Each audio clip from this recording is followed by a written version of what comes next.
Hi everyone, welcome back to my channel. So from this video, we are starting a new playlist on C programming language.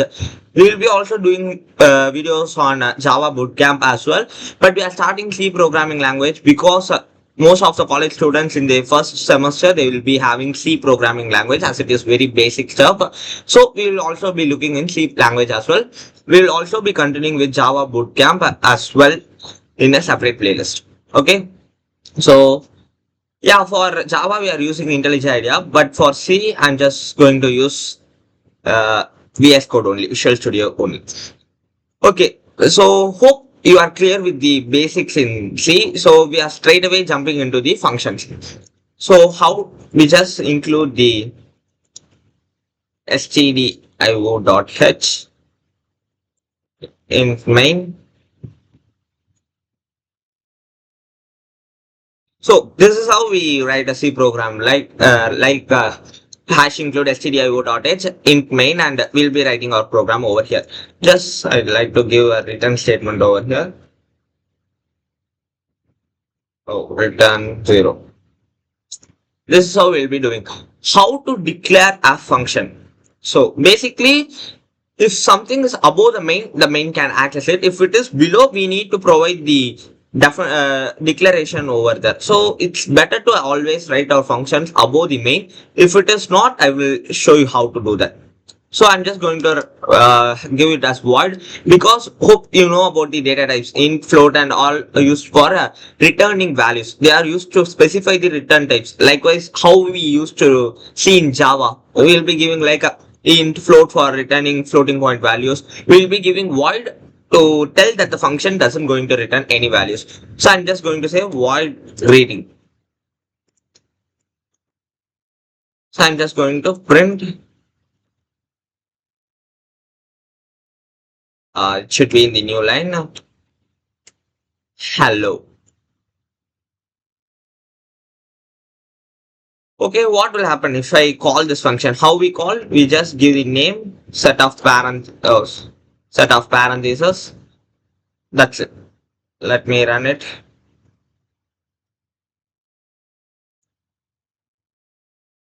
Hello. Very simple. This is how we do. What if I'm just going to let me copy it out, paste it over here.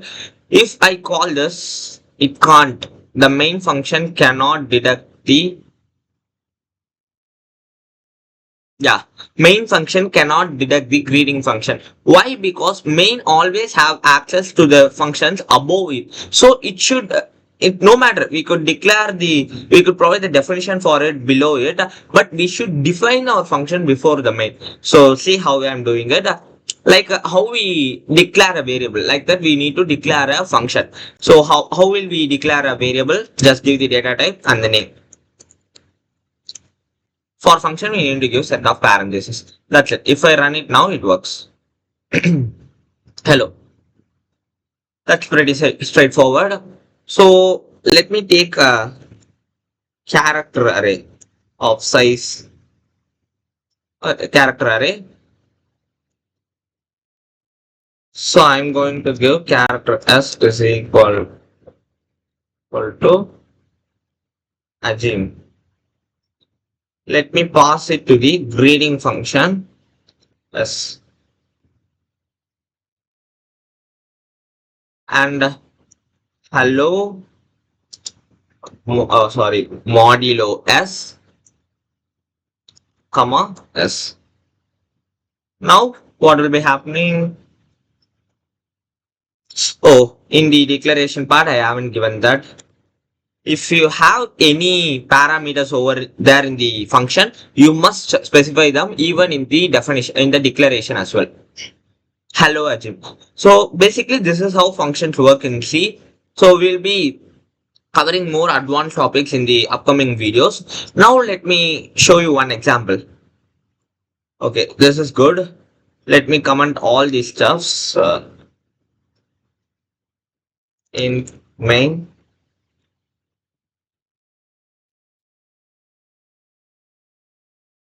Okay, what the objective is, we need to have a function that just prints the sum of the following series. 1 plus 1 plus 2 plus 1 plus 2 plus 3, and it just goes like that. So what is the case? If the user enters 3, then what should print? 1 plus 1 plus 2 plus 1 plus 2 plus 1 plus 2 plus 3. What should be the sum? 6 plus 3, 9 plus 10.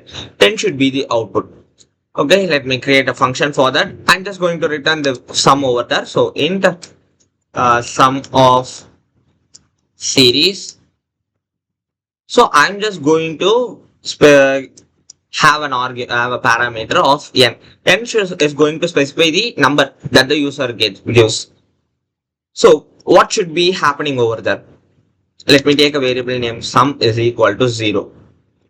So for int I is equal to not 0, I is starting from 1 because the base case is having 1. I is equal to 1, I less than equals to 10, I plus plus. Okay, now if I do means it just have the sum of one thing only. I don't want that. I want for int j is equal to 1 starting from 1 only, j less than or equals to I, j plus plus. Okay, now you see how I am going to do sum plus equal to j. So what will happen? Okay, wait a minute. Let's just return my sum over there in n. Printf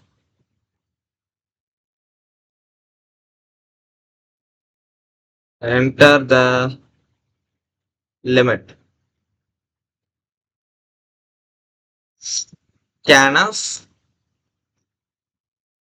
So just refresh it how we use printf and scanf functions here.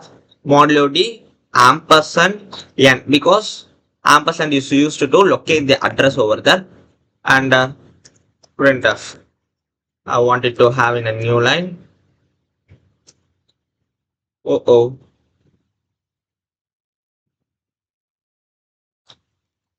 the sum is modulo d, comma, I need to call the function sum of series n. Let's run it. It's asked my limit. So let me give 3. 10.